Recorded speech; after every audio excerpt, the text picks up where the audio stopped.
Hey everyone, welcome to my channel. Guys, आज हम positive psychology को हिस्ट्री के नज़रिए से देखेंगे। तो चलिए फिर शुरू करते हैं आज का topic, historical perspectives on positive psychology. एक सब्जेक्ट की हिस्ट्री दो तरीकों से समझी जा सकती है। पहला है इंटरनल हिस्ट्री, जिसमें हम ये देखते हैं कि किसी सब्जेक्ट की शुरुआत कैसे हुई और उसके अंदर क्या डेवलपमेंट्स हुई। और दूसरा है एक्सटर्नल हिस्ट्री, यानी ये देखना कि सब्जेक्ट के बाहर सोसाइटी और कल्चर के इवेंट्स ने उस पर कैसे असर डाला। यहाँ एक्सटर्नल हिस्ट्री का अप्रोच फॉलो किया गया है। मतलब हम सिर्फ ये नहीं देखेंगे कि पॉजिटिव साइकोलॉजी कैसे और कब स्टार्ट हुई, बल्कि ये भी समझेंगे कि उस समय का सोशल और कल्चरल एनवायरनमेंट क्या था और आज इसका लोकल और ग्लोबल लेवल पर क्या इंपॉर्टेंस है। हैप्पीनेस और लाइफ का मतलब खुश रहना, अच्छा जीवन जीना और जिंदगी का मतलब ढूंढना नए टॉपिक्स नहीं है। जब से इंसान सोचने लगा, तब से लोग इन चीजों के बारे में सोच रहे हैं। हर कल्चर ने अपने तरीके से हैप्पीनेस का आइडिया डेवलप किया है। इसीलिए कहा जाता है कि पॉजिटिव साइकोलॉजी पुरानी सोच है, बस नए तरीके से स्टडी हुई है। ह्यूमनिस्टिक साइकोलॉजिस्ट्स जैसे मैस्लो और रॉजर्स ने इंसान के अच्छे पहलुओं जैसे ग्रोथ, सेल्फ एक्चुअलाइजेशन और पॉजिटिविटी पर काम किया। उन्होंने एक्सेप्टेंस और अपने रियल सेल्फ को स्वीकार करने जैसे कॉन्सेप्ट्स पर फोकस किया, जिसे मैस्लो ने पॉजिटिव साइकोलॉजी कहा। ला सेलिगमन ने पॉजिटिव साइकोलॉजी का आइडिया डेवलप किया, जिसमें वो डेटा और रिसर्च का यूज करते हैं, जिसे हम क्वांटिटेटिव मेथड कहते हैं। जबकि ह्यूमनिस्टिक थिंकर्स हर इंसान की यूनिकनेस पर ध्यान देते थे और सब्जेक्टिव एक्सपीरियंसेस को समझने की कोशिश करते थे। लेकिन उनका मेथड साइंटिफिक साइकोलॉजी में ज्यादा एक्सेप्ट नहीं हुआ, क्योंकि वो कॉम्प्लेक्स था। सेलिगमान को यह आइडिया तब आया जब उनकी 5 साल की बेटी निकी ने उन्हें एक बात समझाई। एक दिन गार्डन का काम करते वक्त सेलिगमान निकी की मजाक मस्ती से इरिटेट हो गए।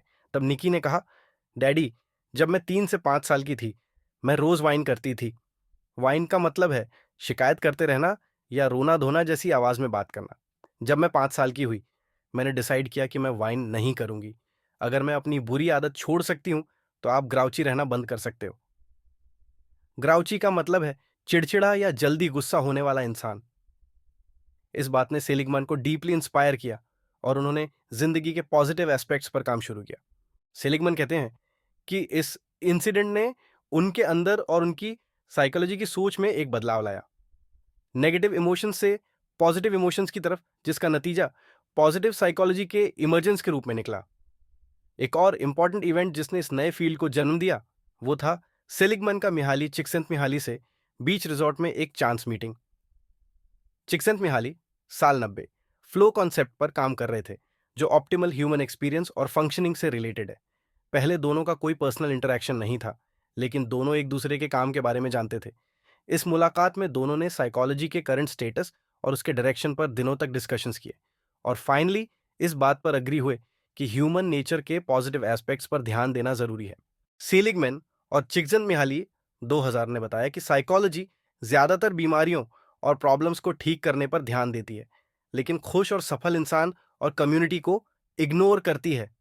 उन्होंने ये कहा कि साइकोलॉजिस्ट्स को ये नहीं पता कि जिंदगी को जीने लायक कैसे बनाया जाए और नॉर्मल लोग कैसे अच्छी सिचुएशंस में तरक्की करते हैं। डेविड मायर्स 2000 के मुताबिक साइकोलॉजी इलनेस पर ज्यादा और हेल्थ पर कम फोकस करती है, एग्रेशन, गुस्सा पर ज्यादा और लव, प्यार पर कम, फियर, डर पर ज्यादा और करेज, हिम्मत पर कम। उन्होंने ये भी बताया कि 1887 से 2000 तक डिप्रेशन पर 80,000 आर्टिकल्स, एंग्जाइटी पर 50,000 आर्टिकल्स और एंगर पर 10,000 लेख प्रकाशित हुए, लेकिन हैप्पीनेस और सेटिस्फेक्शन जैसे टॉपिक्स पर सिर्फ कुछ ही आर्टिकल्स मिले। इस इम्बैलेंस को देखकर सेलिगमैन ने कहा कि साइकोलॉजिस्ट्स नेगेटिविटी पर ज्यादा फोकस करते हैं। इस गलती को सुधारने और पॉजिटिविटी पर ध्यान देने के लिए उन्होंने पॉजिटिव साइकोलॉजी फील्ड शुरू की। तो गाइज, आज के लिए बस इतना ही। अगर आपको कोई भी डाउट आता है तो आप कमेंट करके बता सकते हैं। I try my best to solve your query. I hope कि आपको ये वीडियो पसंद आएगी और ये टॉपिक अच्छे से क्लियर हो जाएगा। फिर मिलते हैं नेक्स्ट वीडियो में। Thank you.